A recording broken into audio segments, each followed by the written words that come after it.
أشهد أن لا إله إلا الله وحده لا شريك له وأشهد أن محمدا عبده ورسوله أما بعد فأعوذ بالله من الشيطان الرجيم بسم الله الرحمن الرحيم الحمد لله رب العالمين الرحمن الرحيم مالك يوم الدين إياك نعبد وإياك نستعين اهدنا الصراط المستقيم صراط الذين أنعمت عليهم غير المغضوب عليهم ولا الضالين.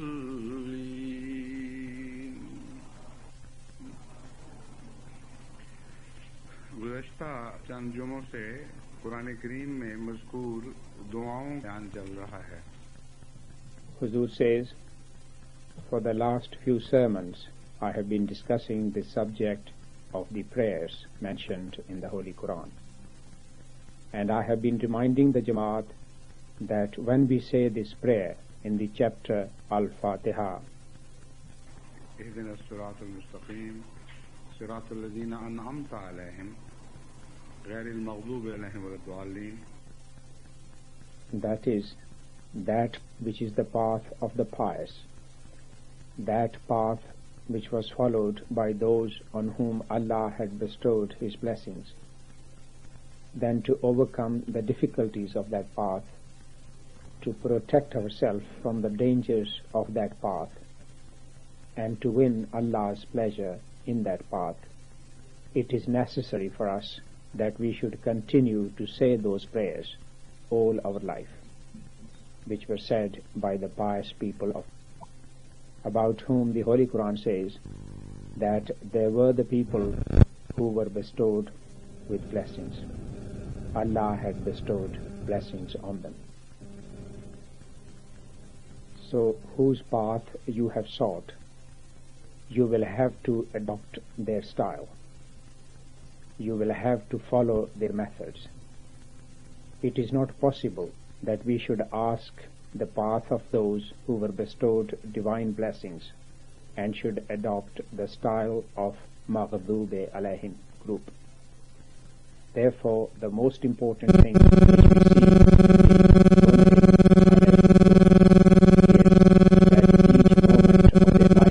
was passing with the support of prayer.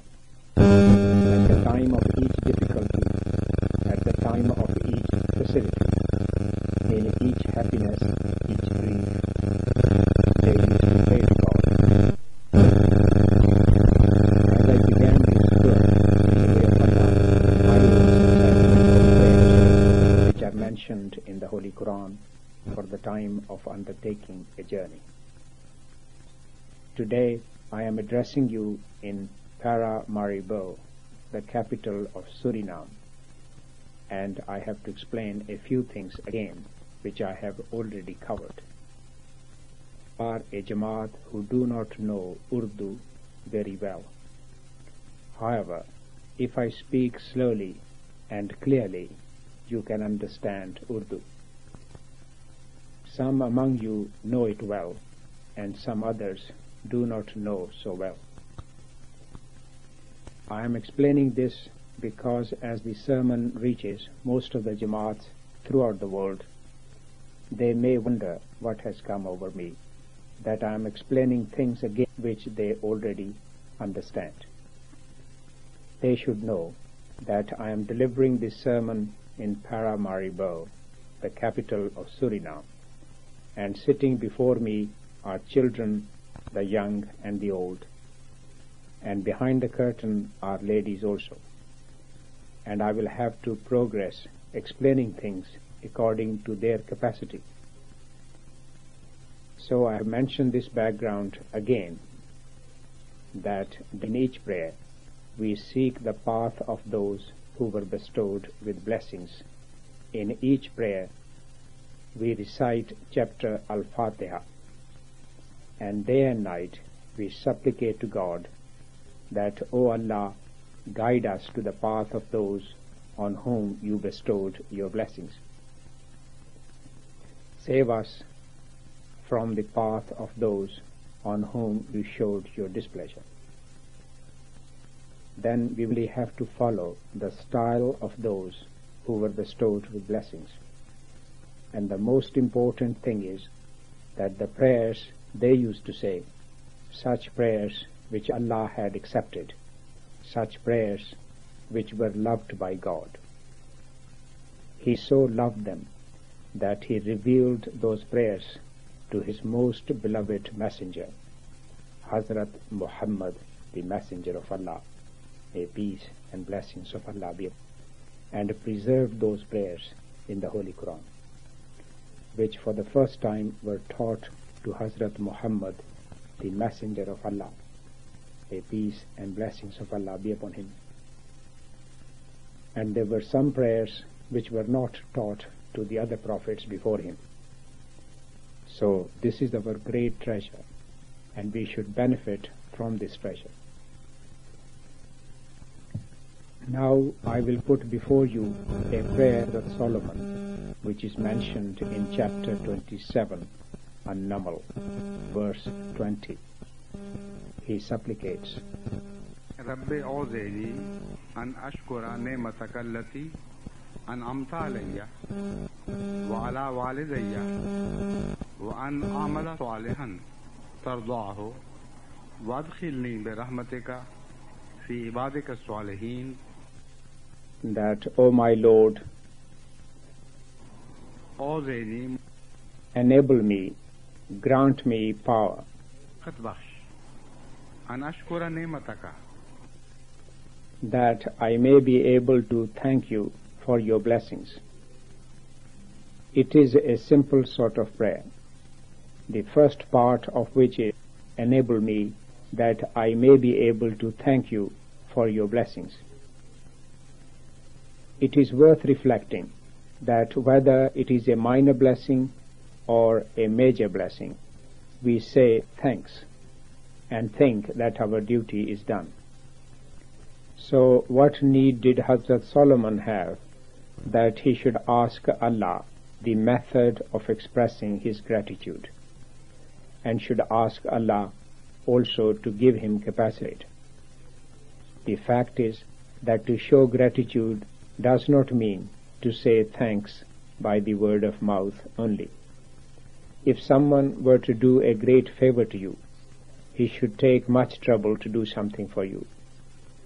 For instance, if one is drowning, he were to put his life at risk to save him, and were to jump into the river, and with great difficulty, with great struggle, almost drowning, he were to save, and once saved, if the man should say thanks, then would really the thanks be rendered? This is the question. That is why this prayer is teaching us that you must not be so foolish as to say to Allah by the word of your mouth, okay, thank you, you have done us great favor, and so this is enough. If you have to show gratitude, you should seek its capacity from Allah. One asks for capacity for something which is difficult, for which one needs to put one's life at risk. Since the prophets wanted to do their duty of rendering thanks, and although one cannot fully render thanks to Allah, and the line of the poem of Urdu poet Ghalib is no doubt true, کہ جان دی ہوئی اسی کی تھی, حق تو یہ ہے کہ حق ادا. That the most we can present to God is our life. What more can we do? Even if we give our life to God, we have given him what he had granted to us in the first place. What new thing will we bring from home? A line of Hazrat promised Messiah, may peace and blessings of Allah be upon him, which I like so much, and I have mentioned it repeatedly, has expressed a deep feeling heart. He says, कुछ तेरी अता है, घर से तो कुछ न लाए. Whatever blessings you have granted us, there is none among them which we have made ourselves. Everything is granted by you. If we return it to you, then it is not we who have given something to you. So to render thanks with the word of mouth is one thing, but to render thanks from the heart is entirely different. When the thanks are rendered from the heart, deep feelings stir within man, that I should try to do my duty of rendering thanks. Now you see that we present contributions before God out of whatever capacity He grants us, and in this field the Jamaat Ahmadiyya is most prominent. You may search the entire surface of the earth. You will not find any Jamaat in the world which gives more financial sacrifice than Jamaat Ahmadiyya. The elderly, the children, the young, all of them give something according to their capacity. But some of them who are granted capacity to give somewhat more, at times they develop this in their mind, that the Jamaat depends on us. It is our sacrifice because of which the Jamaat is functioning. Some of these people meet a sad end, and Allah throws them out of the Jamaat. But those who give sacrifice humbly, whose heart develops gratitude, they know that everything is granted by God. Whatever we presented to him was very little out of what he had granted. It is not our favor to him. It is his favor that he granted us, and it is also his favor that we were enabled to present some of it to him. So this is the reason that the prophets seek the skill of rendering thanks to Allah. This is the reason that the prophets seek capacity from God to do their duty of rendering thanks. They know, they have the in-depth knowledge of the divine. They realize there are untold favors of Allah. They know that to say Alhamdulillah by the word of mouth is not enough. The body will also have to bow before God with gratitude. The passions will also have to bow. Whatever Allah has granted us, we will have to thank God by giving something from it. Allah's favors are uncountable, and one should render thanks for each favor. Allah has granted knowledge to someone. He can earn because of his knowledge, or by spending his own money, he can help people with his knowledge. The knowledge is the same, which Allah has granted. Some people use it only in their trade, but some others spend it in the way of Allah to help his people, and for this they also suffer difficulty, and then they have to spend on themselves. Now you see what difference in these two things. So when the Holy Quran taught us that whatever we granted them or whatever we gave them, they continue to spend out of it. What it means is that when Hadhrat Solomon said this prayer, there was a vast subject behind it, because Allah had granted much to Hadhrat Solomon. Allah had granted him such deep wisdom that never such wisdom been granted to anyone in the world in his time. His wisdom had become famous throughout the world in his time, and till today Hazrat Solomon is known in the world as a great philosopher, intelligent and wise man. So how can we render thanks of wisdom as long as we do not cast the pearls of wisdom? as long as we do not try to help the world with our wisdom. Then Allah granted such kingdom, of which we find no parallel in the entire Jewish history, neither in the earlier times nor in the latter times. Since that time, never has anyone been granted such magnificent kingdom as was granted to this pious man of God. And then he was granted the spiritual kingdom also. He was made a prophet. What greater blessing can there be? So all these things were in the mind of Hazrat Solomon. Although previously his father Hazrat David was also granted the blessings, but the magnificence and glory which was granted to the Jews and the Jewish kingdom, it has never granted to anyone else. If you now read it once again, you will understand why Hazrat Solomon supplicates in deep humility, bowing before God, that, O God, your blessings have surpassed all limits. In which direction should I look where there is no blessing? Which thing I should ponder where I cannot see your favor? It is only you who can grant me capacity to do my duty to render thanks in such a short life.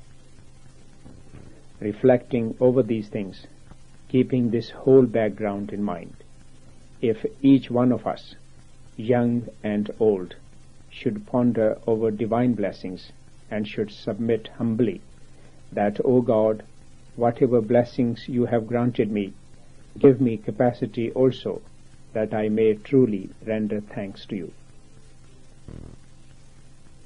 As I said, if one saves a drowning man, but when his own child is drowning or his loved one is in difficulty, seeing them, if the one who was saved from drowning turns his face and goes away, then this will be ingratitude.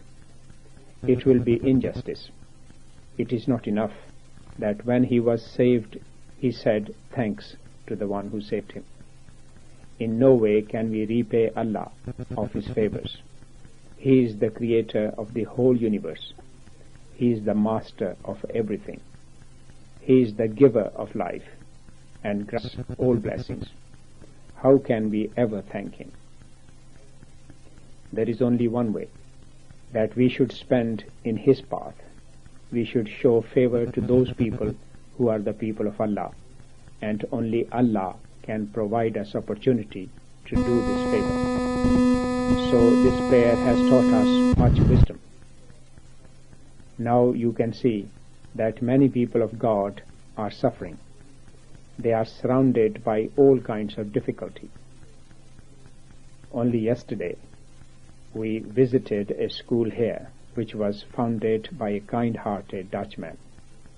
The school has gradually expanded and has made much progress. It is for the disabled children who are well looked after, and they try to make them capable of attaining a respectable position in life, and without depending on someone, they should be able to make their ends meet. It is a very pious work, but whoever is Ahmadi, it is his duty that more than anyone else he should do favor to such people to render thanks to Allah. If a disabled child is born to one among us, at times he is so unfortunate that he begins to talk against God and says, was it only on me that God had to put this suffering? The whole world is living happily. No one has suffered, but God selected me for this. It is his ignorance on holding back a little of the vast blessings which Allah has granted to feel so hurt and to shout and bewail so much and to talk so much against God, ignoring that what he has given is much more. He is the absolute master. If he were to take back what he has granted, then no one has any right of complaint. Also, if one had reflected on these things sincerely, one would have understood a great wisdom. To whoever Allah grants, he puts them to trial also.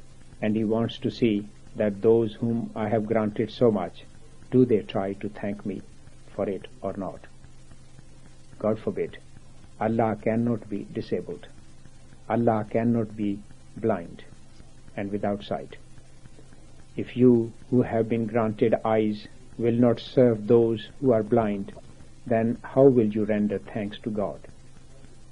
If you have been granted hands and feet, how would you render thanks to God if there is no disabled person for you to serve? Therefore, the system of trials which is in operation in the world, if you ponder over it, then in fact there is only one path through which the grateful servants of Allah can render thanks to Him. And this subject has been taught to us by His Holiness Muhammad, the Messenger of Allah. May peace and blessings of Allah be upon him. He has explained this point of divine wisdom through a Hadith Qudsi, a tradition in which the Holy Prophet, may peace and blessings of Allah be upon him, has reported some words of Allah. He says that a man will be presented before God. Allah will say to him, "Look, I was starving and was suffering pangs of hunger. You did not feed me." Then Allah will say, "I had no clothes to protect my body from heat or cold. You could have helped me, but you did not clothe me.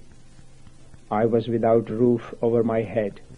I had no house, and I had hoped you will provide shelter for me and comfort me, but you did not help me." This way Allah will continue His talk, and the man will protest again and again that, "O my Lord, O my Master, you give everyone. It is you who have clothed our bodies. How were you ever without clothes? You provide us our daily bread. When were you hungry?" Allah will say, "Look, when my servant had no clothes to protect him from cold or from heat, then it was me who was without clothes. You could have helped me, that is, could have helped my servant. When some poor servant of mine was hungry, you could have fed him, but you did not. It was as though you did not feed me." You can see that this is in complete accord with the subject which I am discussing. Through this parable, the Holy Prophet, may peace and blessings of Allah be upon him, is explaining to that you want to render thanks to God. You cannot do it directly to God. Whatever Allah has granted you, you should give something out of it to help the poor. This way you can render thanks to God.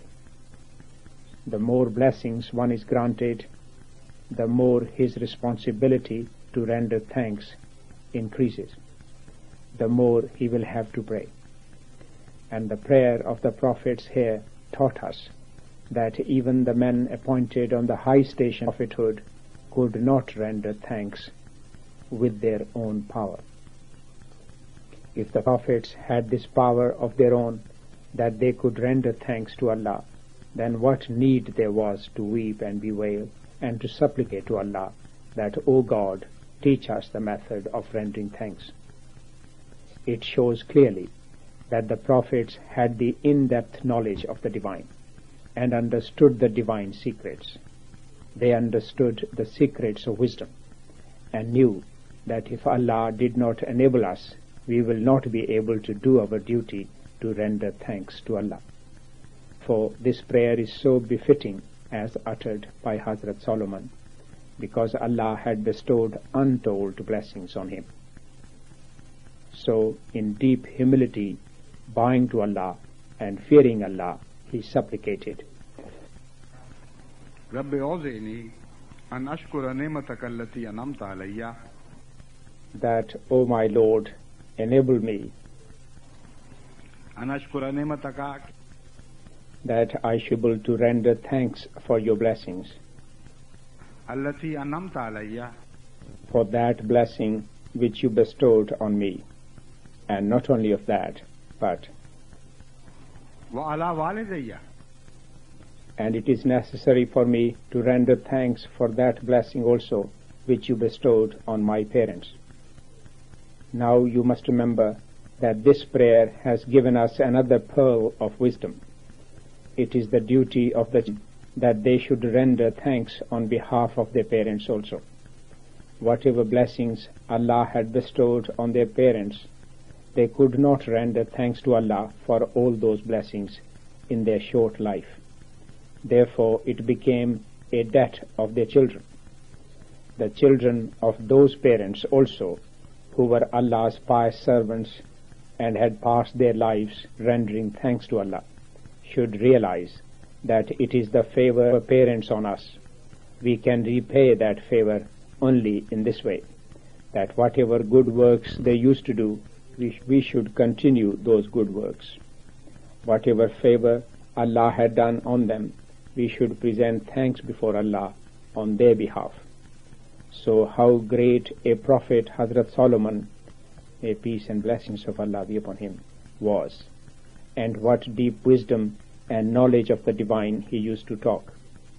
Prayers were also based on deep wisdom. Therefore, he did not thank only for his own blessings, but thought of rendering thanks on behalf of his parents also, and said, and that I should be able to render thanks on behalf of my parents also. And how can I render thanks to you? With the words of my mouth? No, he submits. There is only one method to render thanks to you, that I should do good works. I should do such deeds which are pleasing to you.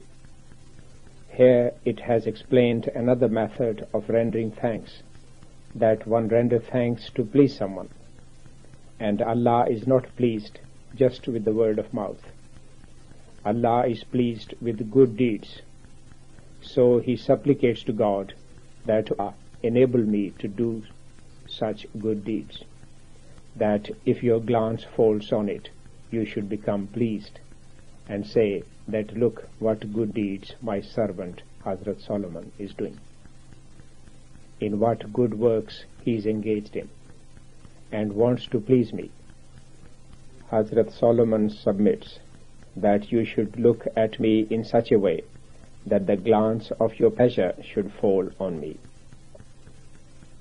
When your child tries to please you and does something which you like, and then looks towards you repeatedly to see whether you are pleased or not, and should see signs of joy and signs of happiness on your face, and should see a smile of love in your eyes, how greatly would he enjoy it. That is what Hazrat Solomon is submitting, that, O Allah, enable me that I should do good works, such good works which are pleasing to you, and your loving glance should fall on me, and then I should be able to say, yes, it is only now that I have rendered thanks to you. As you pleased me, similarly I have pleased you. وَأَدْخِلْنِي بِرَحْمَتِكَ فِي عِبَادِكَ الصَّالِحِينَ. And with your grace, enter me among your righteous people, among such worshippers about whom you bear witness that they had led a virtuous life. Generally people think, and it is stated in the Holy Quran, that prophethood is the highest blessing. Then is Siddiq, the truthful, then Shaheed, the martyr, and then Saleh, the righteous. Generally think, and it is stated in the Holy Quran, that prophethood is the highest blessing. Then is Siddiq, the truthful, then Shaheed, the martyr, and then Saleh, the righteous.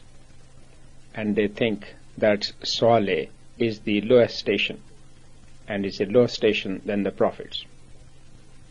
It does not mean that a prophet is not righteous, or that a prophet is not a martyr, or is not truthful. Rather, in a prophet, at one and the same time, all these stations are included, he is granted all these stations together. The one who is only Saleh, he does not have the next higher station. But the one who has the next higher station, that is, whoever is Shaheed, martyr, is Saleh also. Therefore, the prophets know this, that they will always have to remain Saleh, righteous. And that is why they continue to make this humble supplication, that in your sight we should continue to remain Saleh, righteous, and that we should not do such deeds as a result of which we are written as non-righteous with you. Hazrat Solomon is a prophet on whom had done most injustice, whereas Hazrat Solomon had done the most favors on the Jewish people. Till today, no grateful person has ever displayed ingratitude against his benefactor as the Jewish nation has shown ingratitude to Hazrat Solomon. You will be amazed to read in the Bible that not only they do not accept Hazrat Solomon a prophet, they consider him only a king, but they consider him a king of such evil character that reading it your hair will stand on end. If, God forbid, this is the grateful servant of God, then there can be no peace and security in the world. No virtue will remain in the world. It is a favor of the Holy Quran that it has re-established in the world the honor of the past biblical prophets. It is a favor of the Holy Quran that presented Hazrat David and Hazrat Solomon as such pious and God-fearing people on whom Allah had bestowed His highest blessing. Otherwise, according to the Bible and the stories of the Jews, Hazrat Solomon, God forbid, appears a man of dreadful evil character. In this regard, it is worth remembering that the Christians who made this allegation against the Holy Quran that it has copied the Bible, the Holy Prophet, may peace and blessings of Allah be upon him, had received no revelation. Whatever he claimed are the things which he heard from the Jews and the Christians, and that he has included the same stories in the Holy Quran. If this was correct, then Hazrat David and Hazrat Solomon would not have been mentioned as prophets in the Holy Quran, and we would not have found their mention in the Holy Quran with such love and such affection. It would not have mentioned them as great pious men. But if it had copied the stories from the Bible, then the Holy Quran would have abhorred even their mention, and would have said that, see, God forbid, how unpious men they were. So the way the Holy Quran has presented Hazrat Solomon before us is as a great pious prophet, and has presented him as one who had shared the blessings of mankind which Allah had bestowed on him.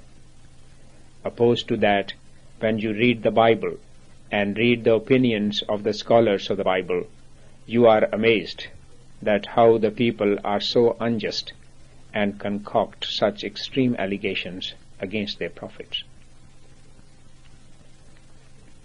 An author of the Jewish history writes about Hazrat Solomon that the Jews were most displeased with the rule of Hazrat Solomon because a man of bad character, not only of bad character but was an idolater, and had broken his covenant which he had made with God. He used to marry women of other nations, and then used to start worshipping their false gods. Whatever this author has written, he has copied from the Bible. These stories have been recorded in the Bible. But at the end he writes that yes, there is one thing certain, that he was very intelligent. But of what use is that intelligence which gave him no benefit? He says that this story was well known to the Jews, and it was repeated often. Solomon was the wisest man on earth, yet see how foolishly he lived. So it is such unjust that they have put such extreme allegations on Hazrat Solomon that one should have fear of Allah to make such allegations against even an ordinary man. And they have tried to stain his character in all respect. I searched this point and reflected over it and studied the relevant portions in the Bible. I have understood as to why they have done this. Hazrat Solomon, may peace and blessings of Allah be upon him, was an extremely just man. Such just prophet and a king you will probably not find in the whole history of Judaism. Rather, he is unique in this regard. For instance, he granted the right to the other nations that despite having religious differences, they should continue to worship their God, as the Jews have the right to worship their God, that is the one they consider to be God. In the time of Hazrat Solomon, those nations were granted the right of religious freedom, who were previously deprived of this right. His rule was very extensive, and in fact, the majority under his rule was of the other nations. And although Allah had granted the rule to Israel, but the Israelis themselves were in minority. So how unjust it would have been if the religion of a minority had total freedom, that they could do what they wished, but the majority of the country did not have the right to worship that God who they thought was true God. So it was the justice of Hazrat Solomon which was pricking them and was hurting them. Hazrat Solomon is the prophet who did not let the concept of God be limited to that of the Jews, and has presented the concept of God common to all mankind, as we read it in the chapter Al-Fatiha. Alhamdulillah Rabbil Alameen. If you read the 1 Kings chapter 8, you will know that when Hazrat Solomon built Solomon's temple and the ceremonies of its completion and celebrations were in progress, he gave a great speech about the aims of the Solomon's temple. The subject of his speech is similar to the subject of the speech of Hazrat Abraham about the house of Allah, although the speech of Hazrat Abraham is more comprehensive. That is, his prayers and his pious words in this respect carry deep meanings. But we see some glimpses of it in the speech of Hazrat Solomon. How strange it is for a prophet of Judaism that he was declaring that, O God, this temple, Solomon, should not be limited to the Jews alone. O God, whatever prayers are said in this temple, please accept them. Accept them when the Jews, that is Israelis, make supplications, and accept them when people coming from far-off places who have no link with our religion make supplications. Please accept their prayers also. Hazrat Solomon says that God, who is God of Israel, is also God of the entire universe. Hazrat Solomon declares that he is the God who is God not just of this world, but is the Lord of all the worlds. You can see that a part of the subject of the chapter Al-Fatiha was also granted to Hazrat Solomon, as though it is the translation of Alhamdulillah Rabbil Alameen. He says, God is the Lord of all the worlds. How can he become limited to the Jews alone?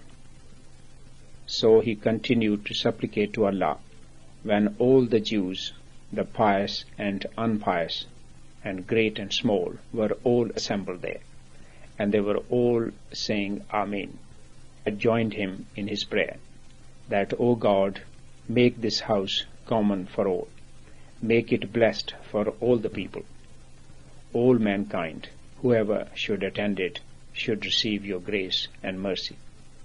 And as they return to the people, they should declare that we have come to know of such a house of God whose blessing is general for the whole mankind, who is the Lord of all the worlds, who is Almighty. These were the loving words of Hazrat Solomon, which were hurting the Jewish mullahs, the bigoted mullahs who had made God as the property of their homes. They thought that virtue cannot exist outside Israel. So how would they have tolerated Hazrat Solomon? Another thing which was hurting the Jews about Hazrat Solomon was another aspect of his justice. Hazrat Solomon had organized the construction of 8 buildings. You know that about Hazrat Solomon, the Holy Quran says that Allah had enabled him to benefit from the winds, and the journey which was completed before him in months used to be covered in a morning and an evening. So Allah had granted vast knowledge to Hazrat Solomon and enabled him to make great inventions and achieve great reforms. In this regard, whatever program of building of the nation, for that he decided that the whole population, those who are able-bodied and fit to work, without distinction, they should spend 1/3 of their time for godly tasks or to serve the nation.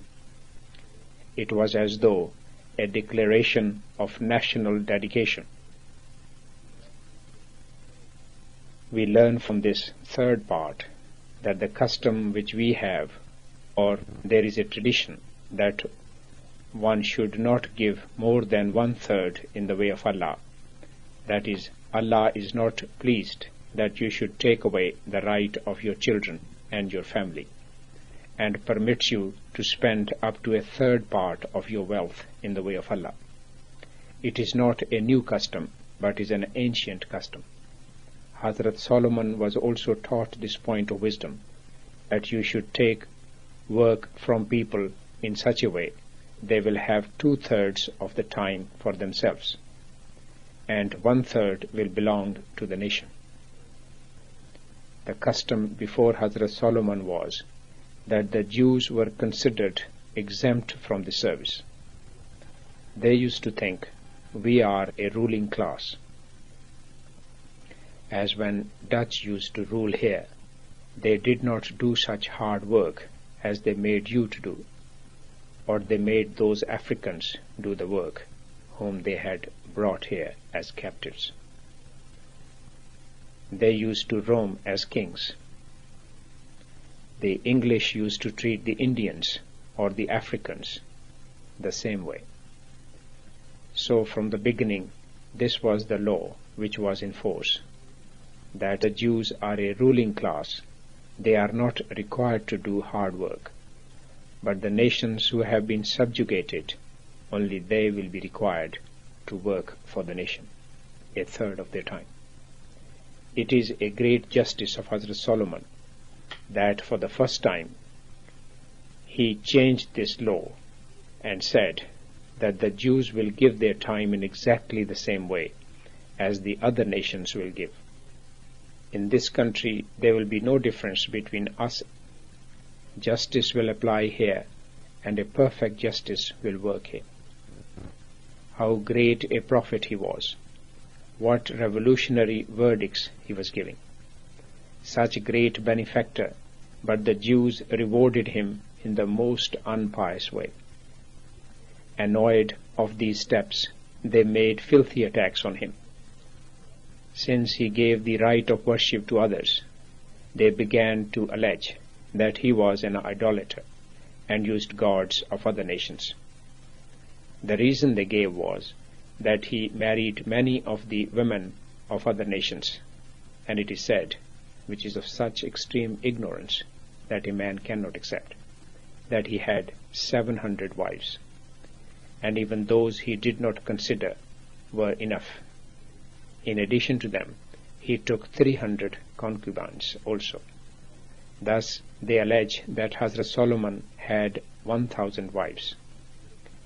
They called very filthy stories and attributed those to him, and then said that all these wives were from other nations, or that a large majority was from other nations. To please those wives, he began to worship their gods and began to prostrate before them and started building their temples. So when nations oppose the prophets of their time, they make such unpious attack on them. We are also passing through such a period when before our eyes a history of prophethood is being made. Hazrat promised Messiah, may peace and blessings of Allah be upon him, is a subordinate prophet to his master Muhammad, the messenger of Allah. May peace and blessings of Allah be upon him. He is not an independent prophet, but he is certainly a follower prophet belonging to the Ummah of Muhammad sallallahu alaihi wa alihi wasallam. You should read his writings and see. Nowhere has he denied being a follower prophet. To be Imam Mahdi and to be a follower prophet was the two names of the same station. So they are making filthy attacks on him in the same way. You should read the literature of the non-Ahmadi opponents and see. You will be amazed what filthy and unpious attacks they continue to make on Hazrat promised Messiah, may peace and blessings of Allah be upon him, and on his caliphs and on his companions, as though we see that history being made before our eyes, the mention of which is preserved in the Holy Quran, and the detailed description of which we find in the Bible. You should reflect over just this one prayer of Hazrat Solomon and see. You will find that he was not only a believer in the unity of Allah, but was a Unitarian and an intimate knower of the divine of a very high station. He did not have a distant link with idolatry. He was not an ungrateful man, but felt kindness most deeply, and himself showed kindness to others. Despite he was so humble that he thought that I could not do my duty to repay kindness, and humbly supplicated to God that teach me the ways to render thanks.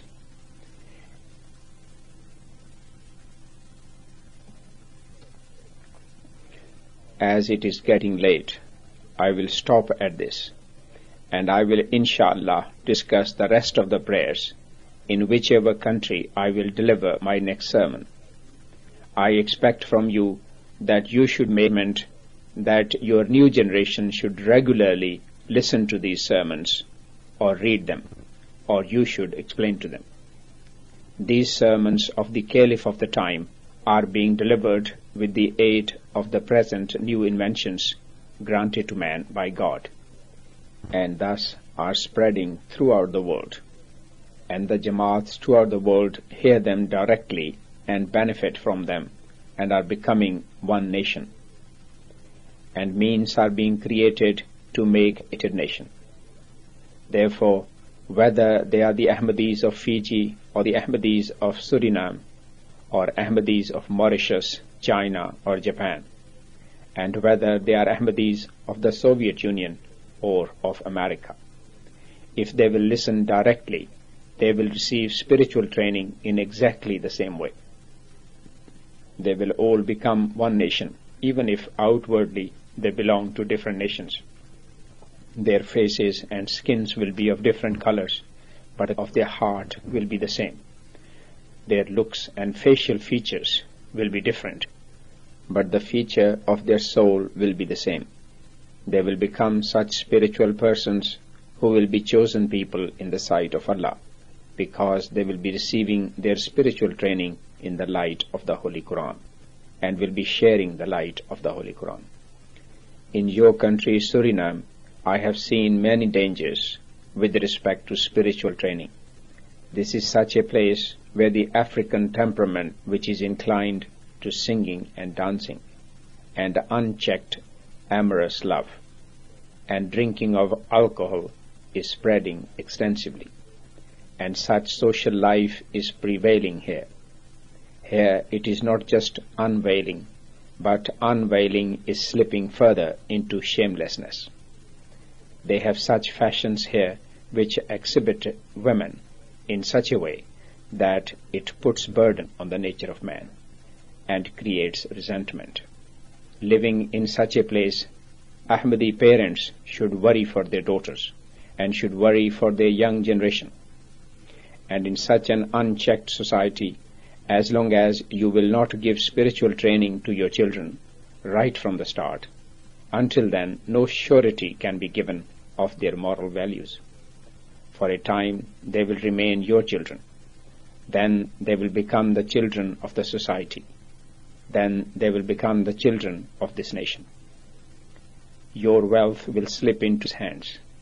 The wealth which Allah has granted you, and the greatest wealth is the wealth of children.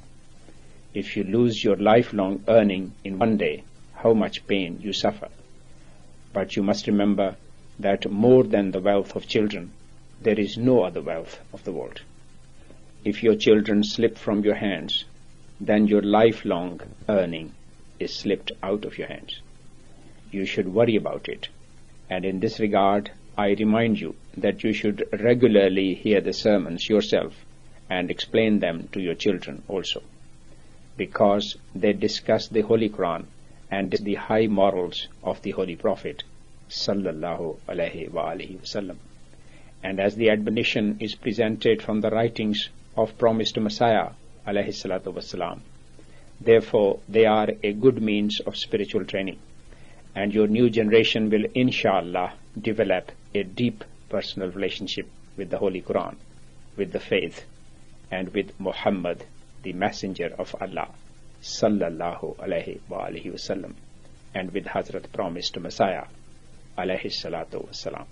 These sermons, when one develops relationship with God, then the people of the world cannot harm him. No matter how evil a society is, but if one's link is established with God, he is protected. So you should benefit from this means, and today Allah has enabled you, and it is the first incident in the history of Suriname that a caliph of a man raised by God is directly addressing you today, a Friday. This historical event had to happen only once, and has happened. Now it cannot be repeated. The caliphs will inshallah come in future also, and they will deliver sermons. But the first time remains a first time. By repeating, it cannot be second first time. You are so fortunate that you have become witnesses of this historical event. It is necessary to render thanks for this also. So, like Hazrat Solomon, you should pray to God, and you can render thanks this way, that you should make arrangements to play these sermons to your children, and you should let them hear in the same words. You must not be satisfied with summaries. Generally, this custom is seen with the teachers and the missionaries, that they avoid hard work, and rather than translating all the sermon, in their view, they lighten their work. And as the Urdu phrase goes, they think that they bluff their way with the Jamaat and bluff the caliph of the time, and write to him that we have presented the subject of your sermon in very nice way. It is not enough. Allah has granted every man a different way of talk. Even if every man is discussing the same subject, it has different effect. Therefore, the right method is that if one of you do not understand Urdu, then the missionary of the Jamaat should translate the whole sermon in the language which you understand. He can easily do this within a week. As far as English, French, and German languages are concerned, there is already an arrangement of translation. There are very few places in the world where these languages cannot be understood. Yes, there is also arrangement of Arabic translation. So, Arabic, English, German, French are the languages in which the translation arrangements already exist. Only in those places the missionaries or you will have to make effort where few areas these languages are not understood. So you should pay attention to this, and in this way you will do your duty of rendering thanks, that you should attach your children to the sermons for good. If you will do this, you will be doing a great favor to them. You will thus protect the faith of your future generation. You will thus protect them from the attacks of the opponents. You will protect their moral values. May Allah enable you to do so. And may Allah grant great progress to your Jamaat. Ameen. Since I have come here, I have noticed that with the grace of Allah there is much substance of sincerity. There is a mine of sincerity. But if we do not dig up these mines and do not extract priceless pearls from these mines, then what is the use if they remain buried in dust? Within you, Allah has bestowed that substance, that if the missionaries and the teachers and your office bearers were to benefit from that mine of sincerity and extract those pearls, then with your beneficence, the whole region, with the grace of Allah, can be filled with the light of Islam and Ahmadiyyat. May Allah enable you to do this. Ameen.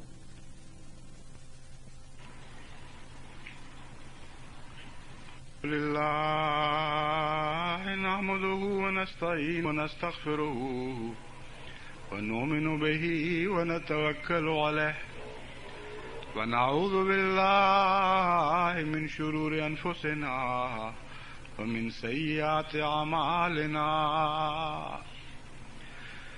من يهده الله فلا مضل له ومن يضلله فلا هادي له ونشهد أن لا إله إلا الله وحده لا شريك له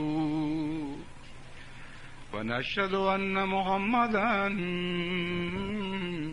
عبده ورسوله عباد الله رحمكم الله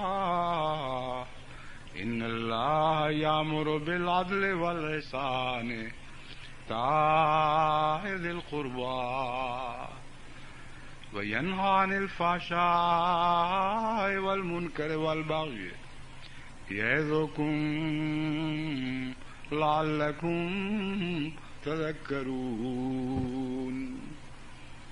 اذكروا الله يذكركم وادعوه يستجب لكم ولذكر الله أكبر